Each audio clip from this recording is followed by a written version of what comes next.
రాష్ట్రంలో సంచలనం సృష్టించిన ఫోన్ ట్యాపింగ్ కేసులో దూకుడు పెంచింది సిట్. ఇవాళ ఎస్ఐబి మాజీ డీఎస్పీ ప్రణీత్ రావును 9 గంటల పాటు విచారించింది సిట్.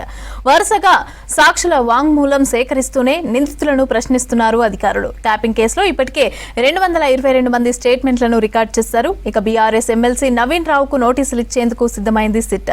ప్రజాస్వామ్యాన్ని తుంగలో తొక్కేలాగా గత బీఆర్ఎస్ సర్కార్ ఫోన్ ట్యాపింగ్ చేసిందని మండిపడ్డారు కాంగ్రెస్ లీడర్లు.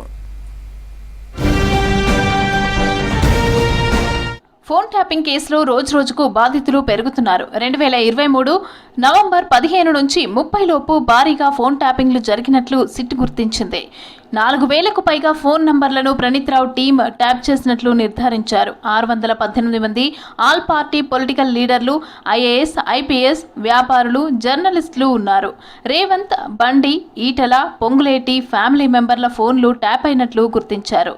బీఆర్ఎస్ నేతలు పద్మా దేవేందర్ రెడ్డి, మర్రి జనార్దన్ రెడ్డి, తాటికొండ రాజయ్య ఫోన్లు సైతం ట్యాపింగ్ అయినట్లు తెలుస్తోంది.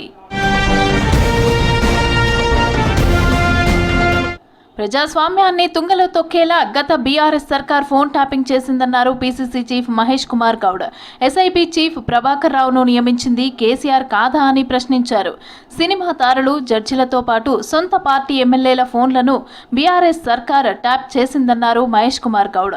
కేవలం ట్యాపింగ్ వల్ల మీ అవసరాల కొరకు, మీ స్వార్థం కోసం సినీ తారలు కూడా వదలలే. సినీ తారల ఫోన్లు ట్యాపింగ్ చేసి సంసారంలో చిచ్చు పెట్టిన ఘనత బీఆర్ఎస్ ప్రభుత్వాన్ని. జడ్జిలను వదలలే, వారి మాట వినని బ్యూరోక్రాట్స్ వదలలే, తుదకి బీఆర్ఎస్ ఎమ్మెల్యేలు కూడా వదలలే.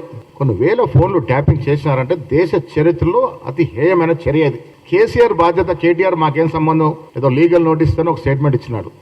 ఏంటి లీగల్ నోటీస్ మీరు ఇచ్చేది? మీరు మీ నాయన సంబంధం లేకుండానే ప్రభాకర్ రావు గారు ట్యాపింగ్ చేసినాడా?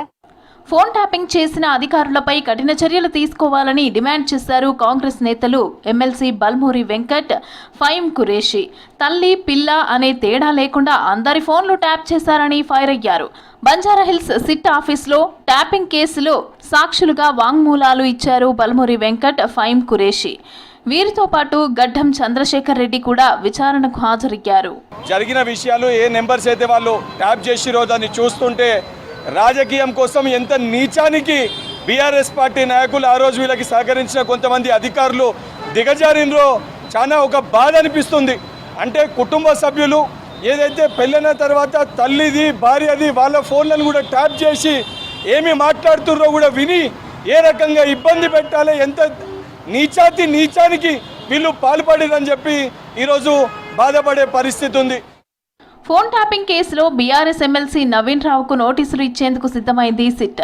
ట్యాపింగ్ కేసులో నవీన్ రావు కీలక పాత్ర పోషించినట్లు ఆరోపణలు వచ్చాయి. దర్యాప్తులో నవీన్ రావు, శ్రవణ్ రావు మధ్య సంబంధాలు బయటికి వచ్చాయి. దీంతో ఆయనకు నోటీసులు ఇచ్చి విచారించేందుకు సిద్ధమైంది సిట్.